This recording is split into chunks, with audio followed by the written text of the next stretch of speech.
I've got a real passion for helping lawyers use the full capability of the Microsoft platform for all their legal technology needs. And I wear a few other hats as a committee member for WALTA, which is the Women of the Australian Legal Technology Association, and I'm the engagement manager for Consensus and a practicing lawyer. I've got a real passion for helping lawyers use the full capability of the Microsoft platform for all their legal technology needs. And I wear a few other hats as a committee member for WALTA, which is the Women of the Australian Legal Technology Association, and as a geeky guru for the Centre for Legal Innovation. So first off, to all Aboriginal and Torres Strait Islanders who are joining us today. And I also want to give a warm welcome to all members of the Centre for Legal Innovation. So thank you, Terry Modised, and to the Australasian Society of Computers and the Law. Thank you, Marina Yasparov. We are thrilled to be presenting this series in collaboration with these two wonderful partners who are all joined with this mission to further their mission to basically innovate and bring new legal technology and make that accessible to lawyers within Australia and across the globe. So just to set the scene for this series and why we created it. I'm really excited to kick this series off with my colleagues Lisa Crosby and Roshona Elijah, who'll be joining us in later series. This is very much a you asked, we delivered answer to the continual questions that we get, which is how can we as lawyers improve our processes and make better use of the technology that we already have.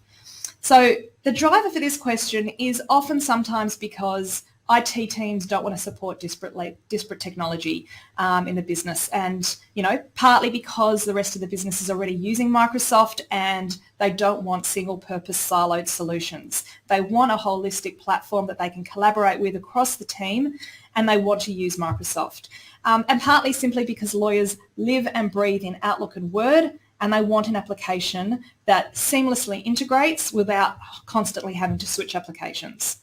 So as you see from this list, the content is designed to stretch and challenge for those that are keen to learn new technology and tinker. You may not have access to all the apps that we talk about, but it's very much designed to be educate you on, to inform you on, so that you know what you don't know, so that you can ask the right questions from your IT departments and have those informative discussions.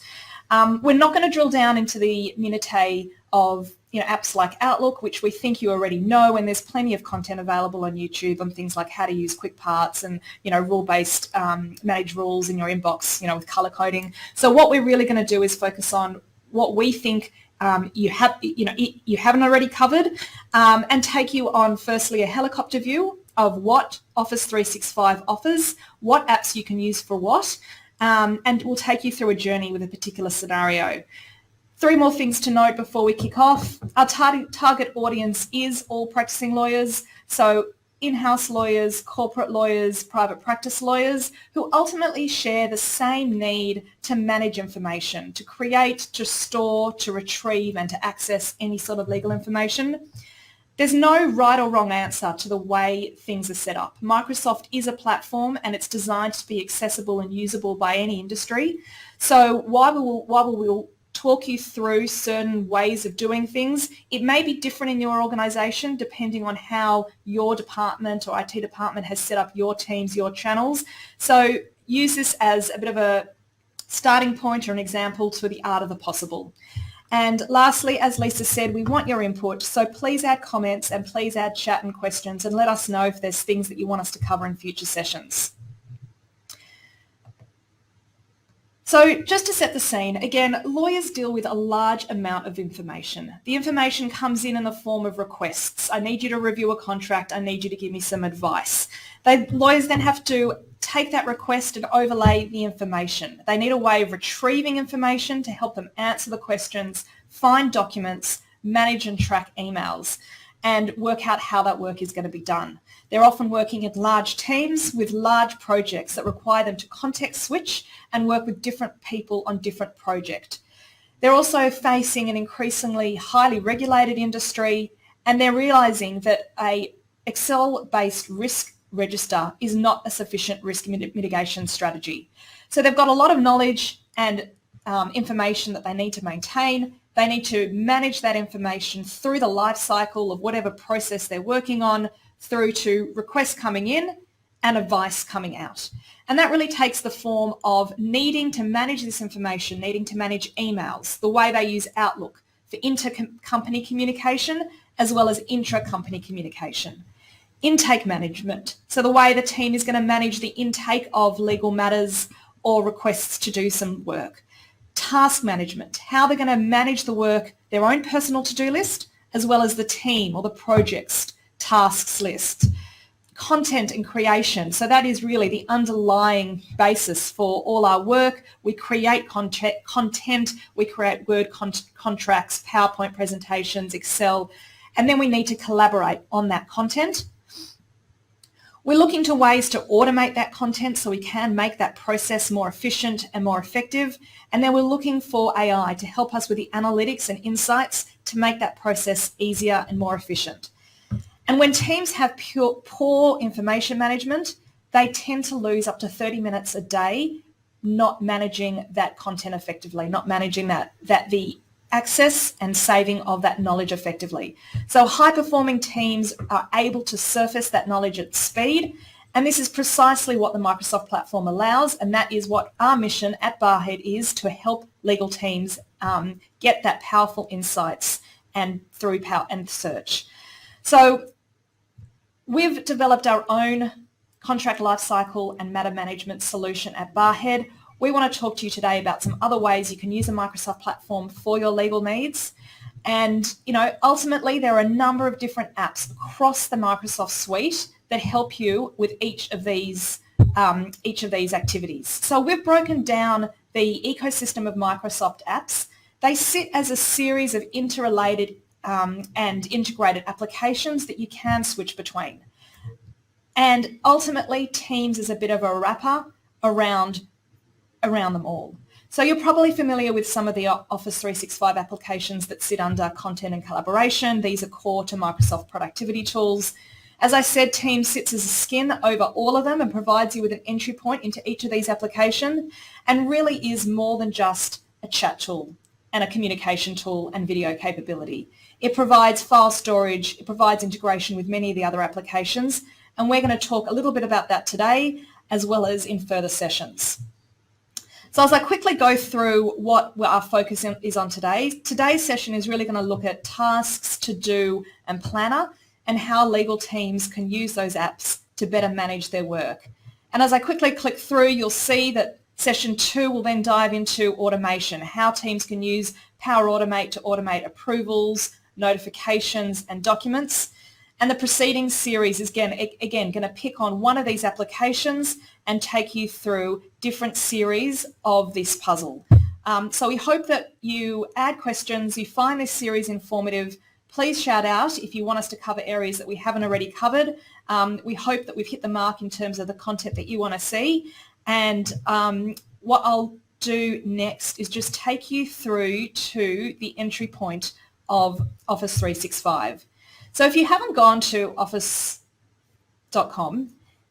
which often we don't do because we go straight into Word or we go straight into Outlook, it's a great starting point to get that helicopter view of what are the different Microsoft applications. And you can see here I've got access to about 30 applications, some of which I'm familiar with and some of which I don't. As I said, it's all about, and particularly as lawyers, how am I going to manage my day-to-day tasks? What apps should I use, when and for what purpose? And a key issue that we face is often I know something exists but I don't know where it is, or I don't even know if it exists or where it might be. So we need to find a way to manage that information and manage our ability to find that information more effectively. So if we actually go to office.com, and I'll just pause for a second while Lisa takes us there. Switches to a live demo in a live stream. And we are sitting next to each other, which is why I will turn my head to the side every now and then. You can see the office.com webpage, and as I go through and you can view my content, you can see the documents that you've been working on recently. It really provides a way of you saying, hey, this is the documents that I've been working on. I don't know where it's saved, but I know I worked on it recently. Or I know my colleague has been working on a document and he's asked me to work on it, I don't know where he's saved it, I can search by people. I can slice or dice the data or slice and dice my content depending on the lens that I'm looking at, whether that is through people, the meetings that I've worked on, pinned favorites, or shared files. So if you haven't gone there, it's a great way to start this journey, have a bit of a play around what's there, this type of search you can do, and the type of filters you can apply to refine the data based on what you're looking for. So from here, we'll take you on a journey. So we're going to start off with an incoming email that arrives in Alex's desk. And on that note, I'll hand over to Lisa to take us through that journey. Thanks, Amanda. I've been answering some questions in the chat along the side there. Please do, as we go through this content today, if you've got any questions or if this sparks any ideas, did you know that you could do that office.com thing? This is something I knew, and in preparation for the session when we were talking about it, I was reminded again, all these little things you can do where you can click on something and there's my recent files. There's so much richness in just those basic things even before you get into advanced stuff with this platform. So hopefully give us a shout out if you've learned something new already. And if you've got any questions, please pop them in there. The most commonly asked question so far, and I should have addressed this up front, is will the recording be available to watch later? Yes, absolutely. We're doing this as a live stream. It will actually live on our Barhead LinkedIn page here. So if you get value out of this and you would like to share it with your colleagues or, watch it again, you can return to this page at any time and you'll find it here. All right, so on with our Office 365 journey here. I'm sitting in Outlook now. For demonstration purposes today, I'm working in Outlook Online and Teams Online. The experience is the same if you prefer to use the desktop apps for those things. Typically, I would work in the desktop app of Teams. I do actually work in the web app for Outlook as a choice, so that's something you might want to consider, but we're just using that because it's easier for demonstration purposes in the live stream today, but don't at all feel that that's the only way to do it. So what we're doing here is I've received this email from Amanda coming through to say, we've got a contract that we need to put together. We're working with Northwind Traders. We've got a draft NDA here, and Amanda has asked me to organise the team to do a number of things. And so what we need to do is to put this together in a way that we can organise people, put a plan together, delegate the tasks that need to be done, put due dates on them, and to be sure that we can keep track of what's going on. So really what we want to do here in showing you these tools, and especially Teams, because that's very much at the heart of the platform, is to start thinking in a way to use these tools that means we don't have to live in email anymore. So traditionally, the first thing we'd want to do with this is hit that forward button, and suddenly we've forwarded this to 5 or 10 other people, and then we've got multiple copies of the attachment, and who's got the most recent copy of the attachment and where it's at and who's doing what, and I have to email everyone to follow up, and nobody likes a full inbox. So let's take you through a different way that we can handle this now. And this is where Teams really comes into play, because Teams is, as Amanda was saying, more than just chat and meetings. This is a platform for collaboration where you can bring everything in, and we'll flesh that out as we go through this. So as a starting point from my email here, I'm going to go into the More Options tab here, and I'm going to choose the option here to say Share to Teams. So conceptually what I'm doing here is moving this piece from the email that's come in into a place where we can collaborate on this document properly together. So what I'm going to do here is to start to type the name of the team that I want to work in, and I know that I've got something set up for working on contracts for Northwind Traders. I can find it in there, and I can put together this, sending it across to Teams. I can put a message in here as well, so I can say, I'm just going to go with let's get this done, because there's nothing more boring than watching someone type at length. And I want to include attachments, and I'm going to click share, and that's going to send it through to Teams. And I'm going to switch across in the tab here and go across into Teams. And here we have our Northwind Traders team with these channels underneath it. And we've got a bunch of other channels in here. So I'm going to go into the contracts channel. And just to sort of orient you around what we're working with here, all of this is storing files underneath in SharePoint. So Teams is not a separate storage place for files. Teams is giving you that experience over the top of these underlying tools. So if you were to access what I'm about to show you in SharePoint, you could see you can still have your folder structure and so on going in here. So if you're working with those hierarchical folders and files and things, you can do that. But overlaid on top of that, we have this full kind of collaboration experience and the ability to bring other apps in, which was what we'll go through now. So as a starting point in contracts, we can see that that email has come through here. No need to forward it to everybody's inbox. This is now a thread where someone else could come in and reply to that thread and add comments and things in the context of what's gone on. And importantly, if I switch across to files, we will see that that template there is sitting as a file, as I said, stored in SharePoint in the back end. I can click through to that and that becomes a collaborative document where anybody who needs to do those things can work in real time collaborating on that. No more multiple sending versions of the files around. Now, across the top here in Teams, we have what are called tabs. So as a starting point, we have this tab with all of our posts in it. We have the tab with files, and a wiki is one of the things that can come in there as well. But in order to do this lovely collaboration experience across, we've got our file structure and we've got our chat and our collaboration and so on, but I can actually bring a huge number of different things into here, and this is where you start to see the capability of Teams as a platform to bring other things in. So spoiler alert, I'm going to bring something in called Planner is where we're going here, but before I get there, just have a look at the range of different things that we can start to bring into tabs in Teams, and we can build out something across the top to give us really quick and easy access to all of those different apps or capabilities or things that we might want to be using to work together. So for instance, if we're making more detailed notes than a simple wiki, OneNote is a great tool for that, and we can have a OneNote pinned at the tab with lots of different notes and things going on in there, again allowing people to collaborate in real time. We could bring a SharePoint site if you're using intranets and so on, and we do that here to access different assets and so on, or your SharePoint document library, and we're going to talk about document management in one of the later sessions in the series. I could bring, familiar tools here, Excel and PowerPoint. If you've got an Excel spreadsheet that is relevant to this, perhaps you're calculating some costings. Our lights have gone out in the room. If we don't move enough in this room, we lose our lighting. So we can have our Excel spreadsheets. It's really genuinely live. We could have our Excel spreadsheet in there. We might have costings. It gives you really quick and easy access to that. Or a PowerPoint deck that we're collaborating on that we can work with in there as well. So we've got all of these things that we can bring in and work with. And just to give you a sense, let me just sort of scroll through some of the hundreds of apps that you can also bring in. I don't even know what all of these things are. And you'll see it's more than just the Microsoft apps. So we've got all of that goodness in the Microsoft 365 suite of products. But if you're using other things, you can certainly bring them in and bring everything into Teams where you're already working. What I am going to do is bring in Planner. So Planner is a tool that exists in most of the Microsoft 365 business licenses. So most of you should have access to this. And as I start to type in Planner, you'll see that it's suggesting this app here, which is called Tasks by Planner and To-Do.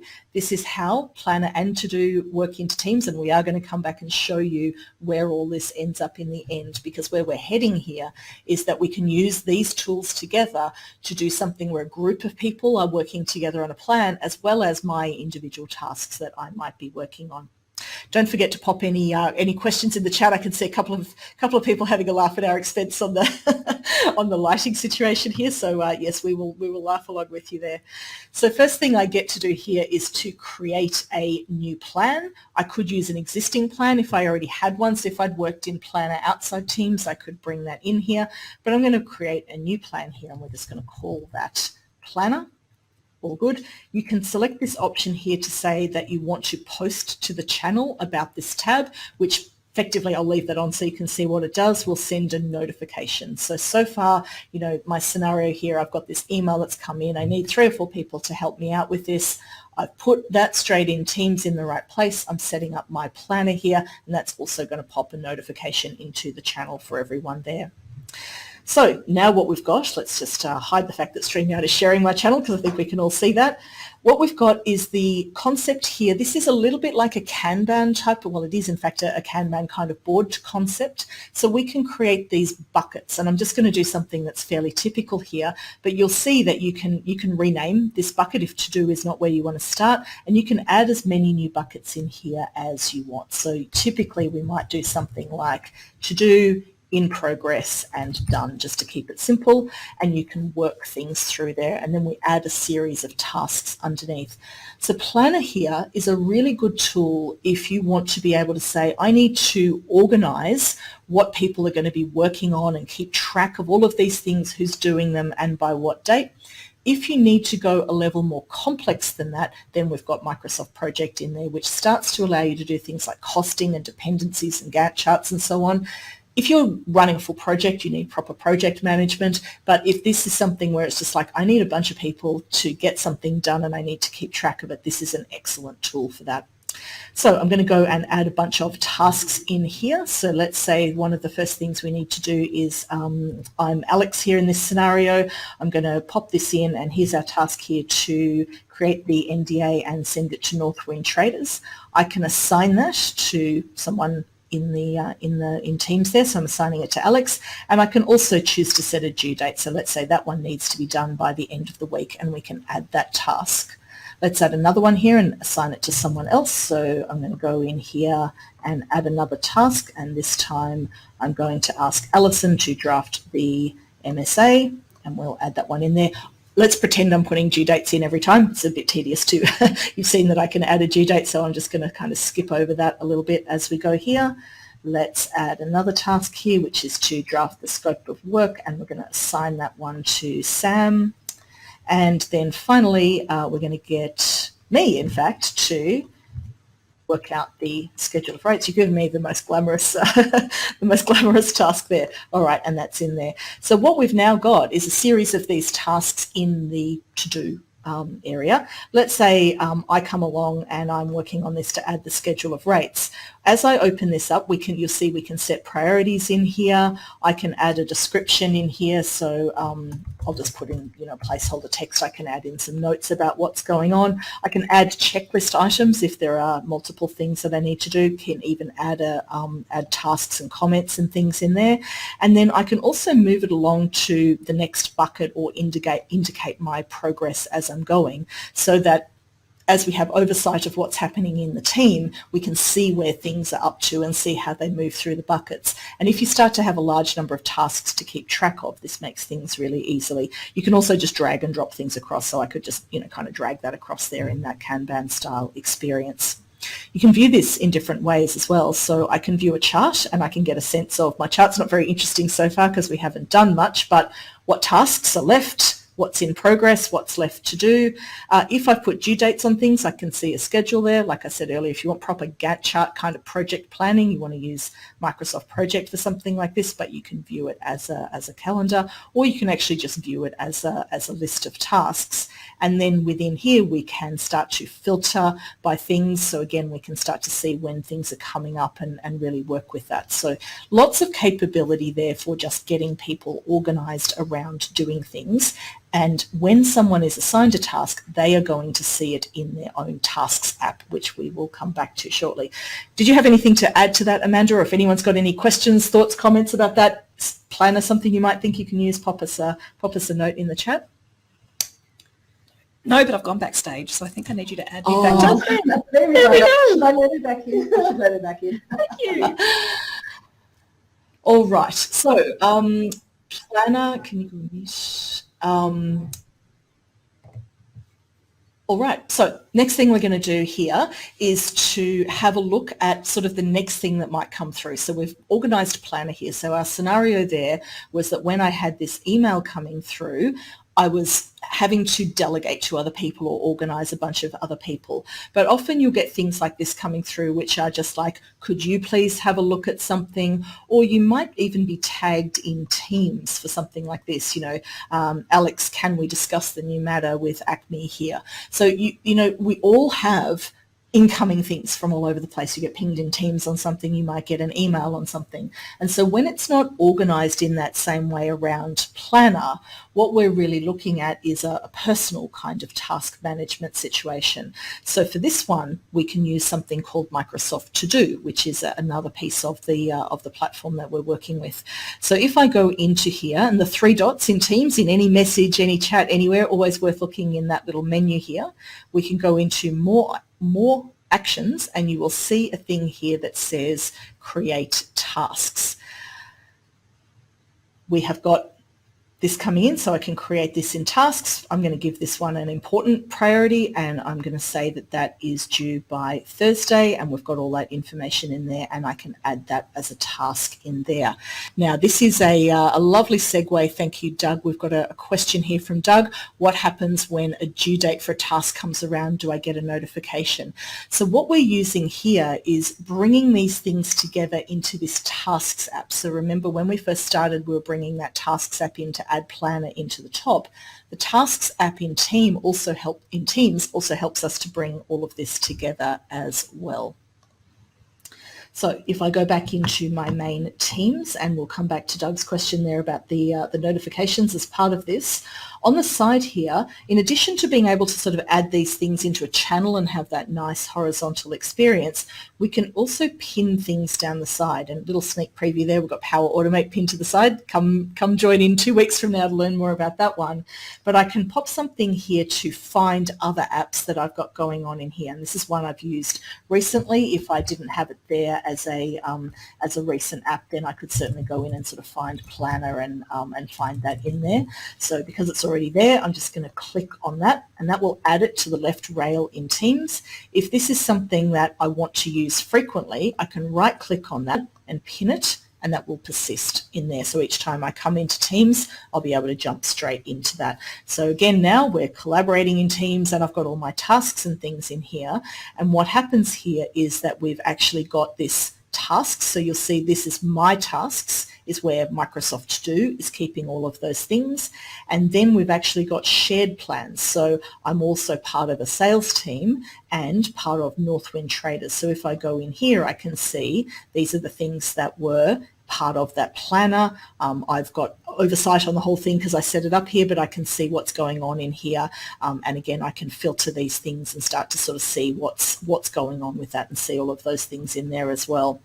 In terms of the reminders and so on, To Do has alarms and things in it. Planner has alarms and things in it as well. So absolutely, you can set those notifications to be notified. I'll use the To Do app on my phone. I'll use the To Do app on an app on here in Teams. So the idea here is that Teams is one way of viewing all these things together, but Planner and To Do exist as apps and kind of feed all those other things. So yes, you can choose whether to have alarms on those things as notifications, and that will come up in whatever experience you're using it.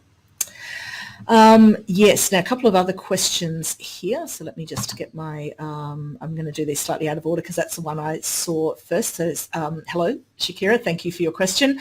Do others get notified by other means, i.e. email, when they are assigned a task? Yes, there's settings you can use to control that.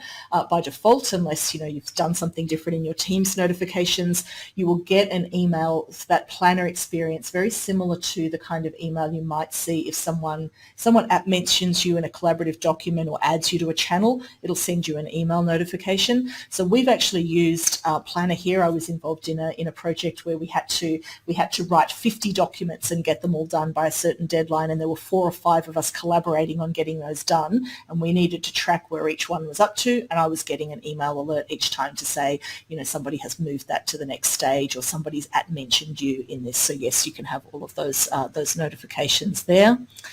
And the other question, Shakira, and I've done these out of order because the other one just grabbed my eye first. Can each person edit or update their own assigned task progress? Yes, they can. So I'm showing you a slightly contrived example here where I'm logging in and controlling other people's tasks and so on. But yes, that's exactly what it's designed for. It gets assigned to you, and you have responsibility for that task, and you update it and add notes and move it through the bucket, and other people can see what you've done. So yes, that's exactly how it's designed to work. Thank you for those questions. If anyone's got any other questions, or again, if you see something here that appeals to you or something else you'd like to know about, make sure to pop it in there, because we are working on this over the next few weeks of bringing you all this content. So the more we hear from you, the more we can add and address things that you want to know. All right, so we have now got my important tasks. So again, as well, actually, I noticed with the To Do app, I flagged that one as important. So that's coming up in my important tasks.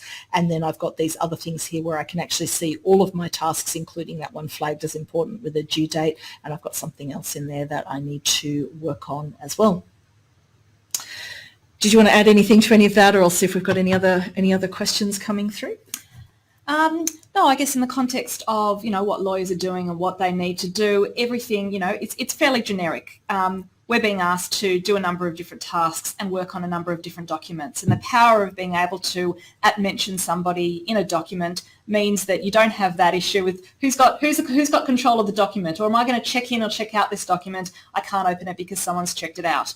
With live collaboration, with Office 365, it means that everyone can be working on the one document at the one time. It means that if there are any inconsistencies or two people do make a change, it will prompt you and say, hello, hang on, there is a bit of a document control error here. But otherwise, Microsoft is taking care of the version history in the background, and it is allowing everybody to work on that document at the same time. So that it really means that everyone can access it through Teams or through SharePoint. Everyone can work on things at the same time. And if tasks are mentioning documents, it can all be brought together in that one place in the Tasks app. Excellent.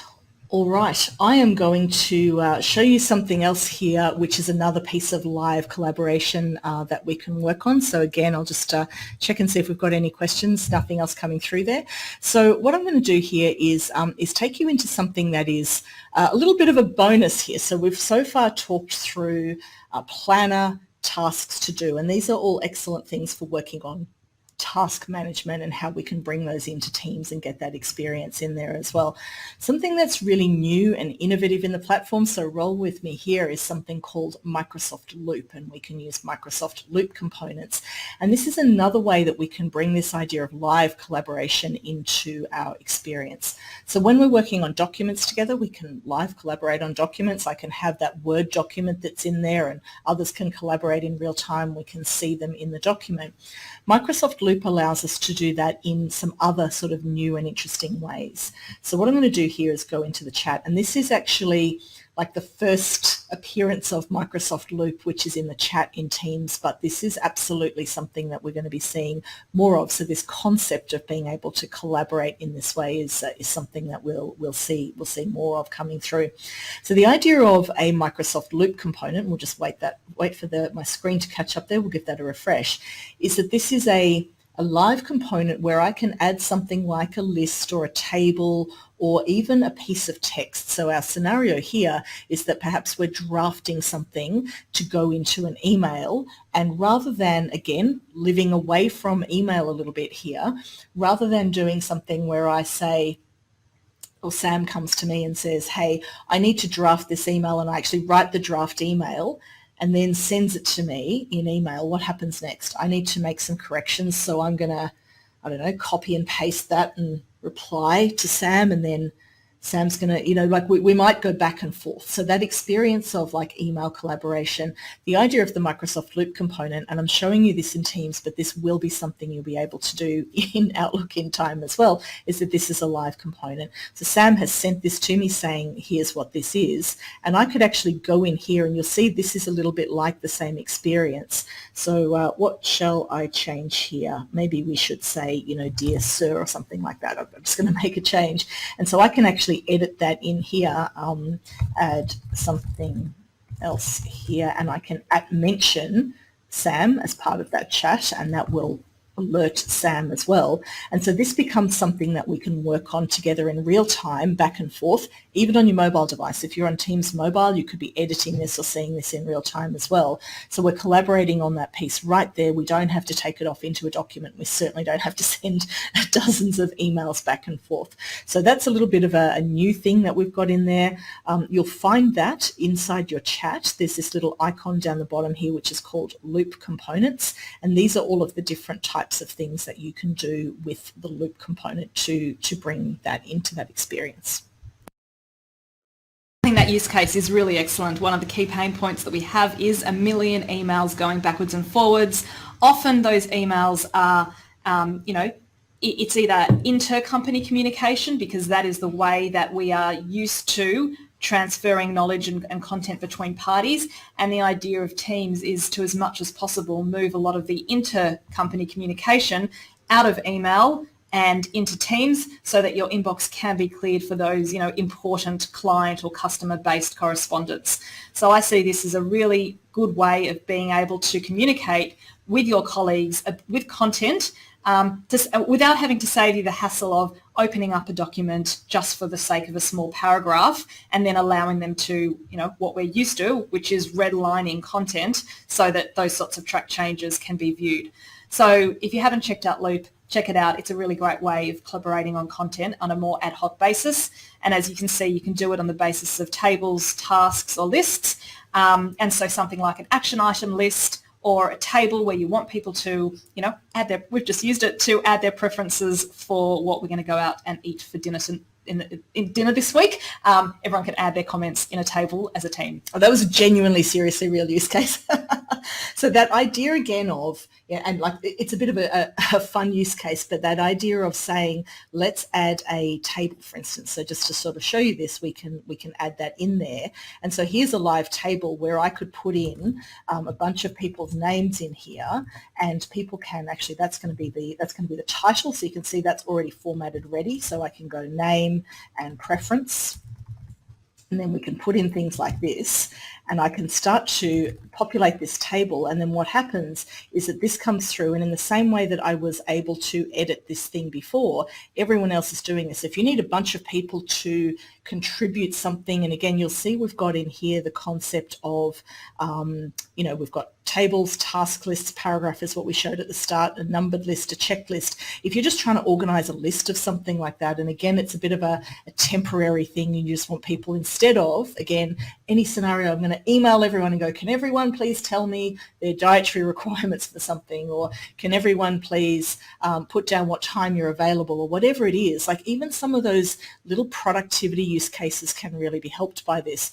Matt, thank you for your comment there. This idea of looking forward to seeing what the use cases that arise out of this, absolutely. And if you can think of any use cases, pop your ideas in here, because this is brand new, this idea, and we're going to be seeing this fleshed out into something even richer than this. But it gives you other options in there to allow people to collaborate in real time, and that's absolutely a direction that we're seeing here. So I hope before too long that no one is ever forwarding emails to multiple people ever again. And if Lisa, if you take us back to office.com, you'll see that even the Loop comments themselves have been added to that My Content page. So it really does become that central source of truth for all the activity that is relevant to you within your organisation. So you can really start your day here, look at the things that you've been working on recently, look at the things that your colleagues have been working on recently, and it saves a lot of lawyers that need to have a very hierarchical approach to the way we've traditionally structured our knowledge with, very, very deep vertical subfolder, sub-subfolder, sub-subfolder of knowledge. Teams is trying to move away from that to a little bit more of a horizontal structure where you've got your Teams channels as your headline matters. Now, in your organisation, it may be teams, it may be projects, it may be contracts, matters. So whatever way you structure that headline top-level hierarchy, you can then set up channels underneath and then use the tabs along the top to further break down the type of activities or the type of actions that you need to do. So again, it's really providing, there's a number of entry points into Teams, Teams being that skin or that wrapper around the information that you need to access, and not to mention the powerful Microsoft search, which provides that ability to search across all the content that you're used to dealing with and then refine it based on, the type of metadata tags that you've got in the system.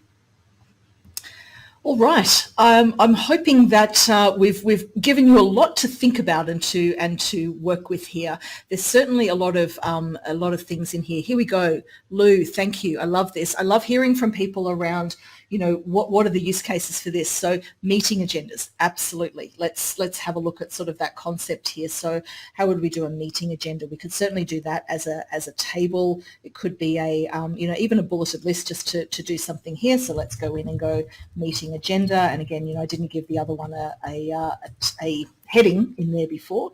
So we can say, intro sales update, NDA, Northwind traders, or whatever we're going to put in there, and have those things in there. And if I send that, again, anyone else who needs to contribute to that agenda can actually do that. That's a great use case. Thank you so much, Lou. That's a really good suggestion. The other thing that's sort of worth noting here is that you can pin this. So if you've got a chat and you need to, there's a lot of other action going on in the chat, you can pin that loop component and that will actually sit up the top here so that everyone can find it easily in the chat. So yes, awesome. So we've gone through a few things there in terms of, ability to work through all of these Office apps. Don't forget, go into office.com. We've got that ability to set up Planner, organize people, put that inside Teams, have that alongside your personal tasks in Teams in there. And so hopefully there's, something of value in there, as well as a bit of a forward look with Loop, which is giving you a bit of more of an innovative way to go through. So Amanda, I'll hand back to you to wrap up in the last few minutes here. And we've just got one more question in about using Loop outside the organisation. So can I use this people outside my organisation? I think you can. Let's see, add people. People outside the chat with the link have access. I'm going to take that one on notice because I think you can do it with guests, but I'll take that one on notice, Nicole. Look out for this. Look out for the chat here in the live stream. I'll reply to you after the session. I'll double check so I don't tell you the wrong thing. So please log into the next Microsoft for Lawyers series. You can go and have a look. We're going to be adding those events to LinkedIn every 2 weeks. So we've just opened the event for the next session, which is in 2 weeks' time, on automation. So that is where we're going to be taking quite a deep dive. It's going to get quite technical. We're going to go through Power Automate. We're going to show some of the inbuilt automations that you can use within Power Automate that you can access straight from SharePoint, things like automated approvals, automated sign-offs and notifications, and some document automation, which I know a lot of people are quite interested in knowing. There's some degree of premium licenses that you might need in order to plug in the premium Word edition, but otherwise Power Automate is there. So a bit of homework for everyone between now and 2 weeks' time. Please go to office.com, get a feel for what apps you've got directly in your organisation. Go to places like Power Automate and see some of the template automation that are there and have a bit of a play so you can come back to us in 2 weeks' time and ask some questions and see if we can actually help you on the fly. I didn't know she was going to give you homework.